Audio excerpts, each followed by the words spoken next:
Bonjour tout le monde, je vous retrouve aujourd'hui pour un nouveau tuto. Il s'agit d'un mood board. J'ai choisi ce papier aquarelle d'Albe 100% coton en grain fin que je viens accrocher à l'aide de scotch de peintre sur ma plaque de bois. J'ai fait une petite sélection de tampons Schwenflower et de la dernière collection et de collections beaucoup plus anciennes et je viens délimiter des zones. Alors à l'aide de ce washi tape, ne vous offusquez pas, hein, j'ai eu un commentaire de quelqu'un qui était assez mécontente que j'utilise un beau washi tape tout doré, sauf qu'il ne colle pas. Donc voilà pourquoi je suis obligée de rajouter un peu de scotch de peintre pour le maintenir en place.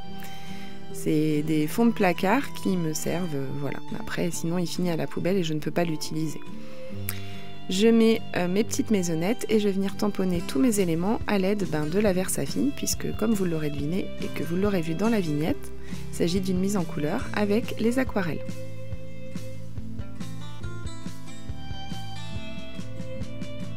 Je réalise des petits masquages pour pouvoir tamponner les arbres qu'il y a juste derrière.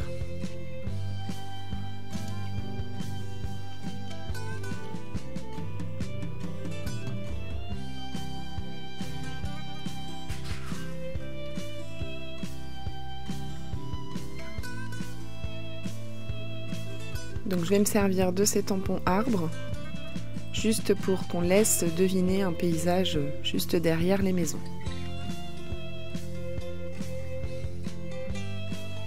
Ça fait quelques temps que je teste ce papier aquarelle 100% coton grain fin de chez Dalbe et franchement il est vraiment très bien. Je rajoute un petit peu de texture comme si voilà c'était un mood board de souvenirs, donc avec des petits tamponnages un peu comme des estampillages, je crois qu'on dit ça, de timbre de poste. Je crois que c'est ça. Hein.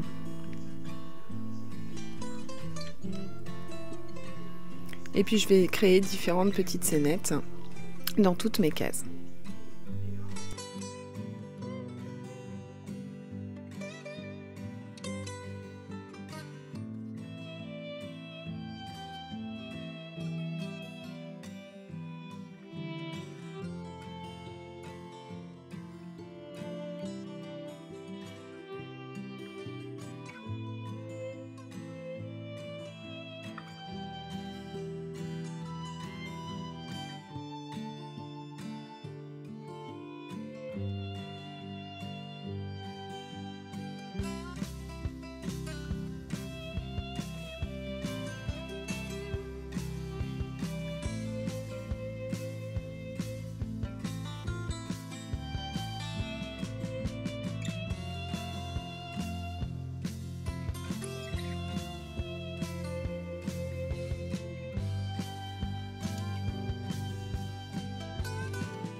Et pour le dernier tamponnage, eh bien, je vais aller chercher dans un tampon d'une ancienne collection Show & Flower avec ces petits cercles pour établir le nuancier de ce qui va être mon nuancier de ce moodboard.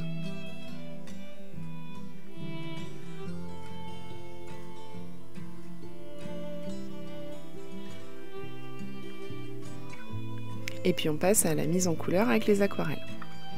Donc je réalise mes petits mélanges dans ma palette. Je vais coordonner tous ces bleus qui vont faire le fond, le ciel, la mer. Bref, qui seront aux couleurs du fond. Je prends un petit papier essuie-tout et je viens tamponner pour enlever un petit peu de matière et avoir un petit effet nuage dans mon fond. Vous verrez que là, franchement, le bleu, c'est un bleu très très pâle, mais je vais rajouter un petit peu plus de nuances en utilisant toujours ma palette d'aquarelle. Alors, c'est ma palette d'aquarelle de tous les jours, j'ai envie de dire. Et j'en ai quelques-unes qui complètent, mais franchement, c'est celle dont je me sers le plus. Ici, on a un rose poterie, donc c'est une aquarelle qui granule. C'est une aquarelle de chez Winsor & Newton. Donc je vais venir créer plusieurs éléments, mettre en couleur plusieurs éléments avec cette couleur-là. Ça fait un petit peu un effet vieux rose.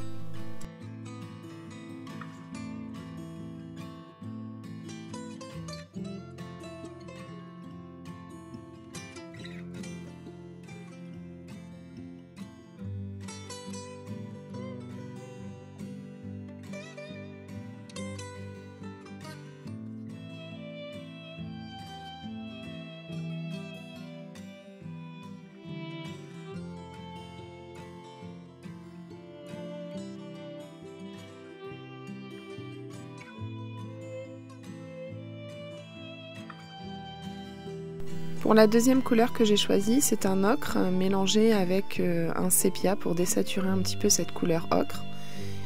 Et donc je vais la mettre sur plusieurs parties, notamment sur la barque de cette jeune fille qui s'en va au large. Je rajoute un petit peu de texture une fois que mon aquarelle est sèche. En fait, j'ai un rappel de toutes ces couleurs dans chacune de mes petites vignettes.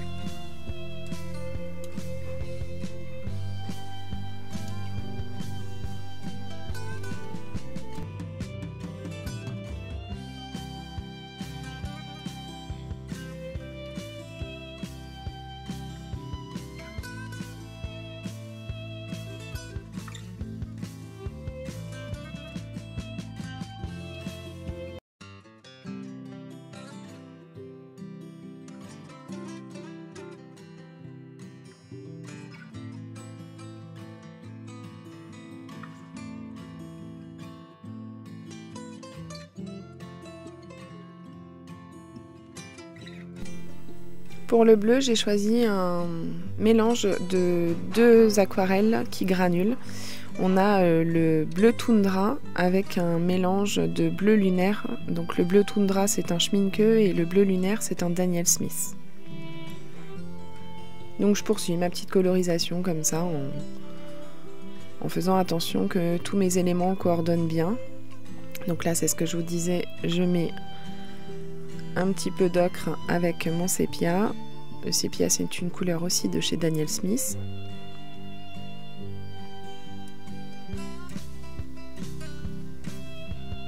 J'ai voulu pour cette page de moodboard des tons un petit peu vintage. Voilà, généralement les moodboards racontent quelque chose et pour moi en fait, petite histoire d'une jeune fille qui quitte son pays pour aller au bord de la mer. Voilà, elle prend le train et elle s'en va. J'aime bien comme ça raconter des petites histoires.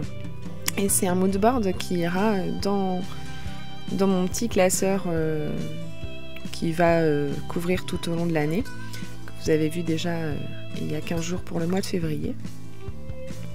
Donc c'est un élément, c'est pour ça que j'ai choisi un format 15 cm par 20 cm je crois. Oui, 15 cm par 21 cm.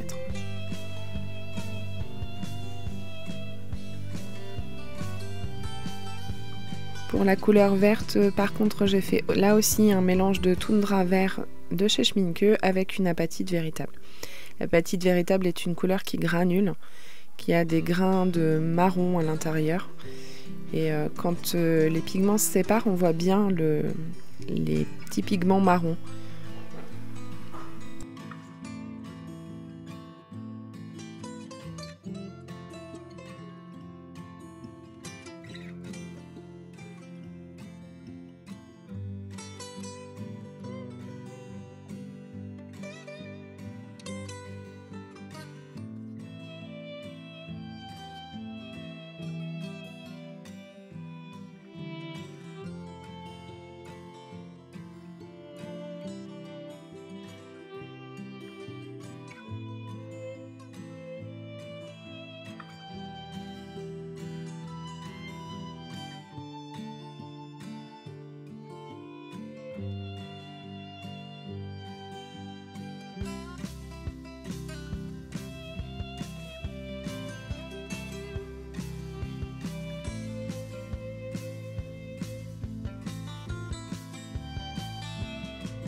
Donc l'aquarelle est terminée, je vais venir rajouter un petit peu de texture. J'ai fait une sélection de différents pochoirs.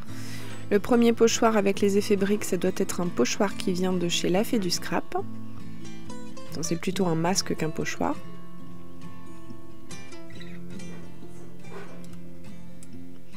Ici pour le deuxième, c'est un pochoir bulle qui lui vient de chez Tout en Colle.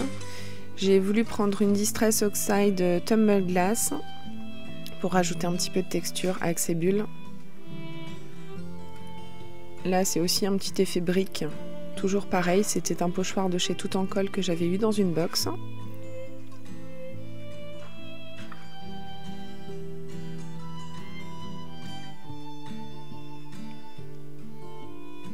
Donc je vais essayer de rajouter un petit peu plus de recentrer un petit peu plus sur chaque vignette en passant cette Distress Oxide Faded Jean. Au début j'avais sorti le petit doigt mousse et finalement je me rends compte que la petite brosse ça ira beaucoup mieux et ce sera beaucoup plus facile.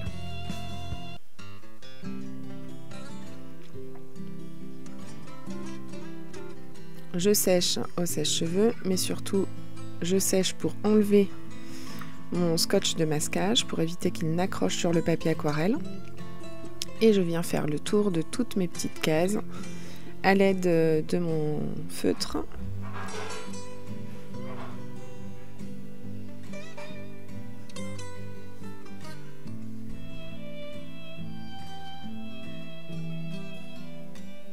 J'ai utilisé une mine assez petite, hein, c'est une taille 0,2.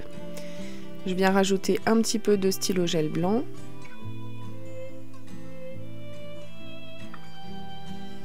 Pour apporter un petit peu plus de couleur à ce mood board.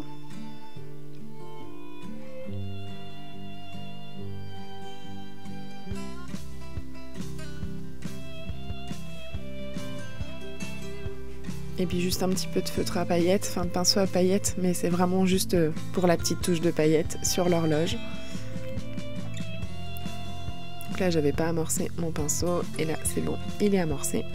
Et voilà. Je vous laisse comme d'habitude avec les photos de fin. Je vous souhaite un bon week-end et je vous retrouve très bientôt pour une nouvelle vidéo. À bientôt!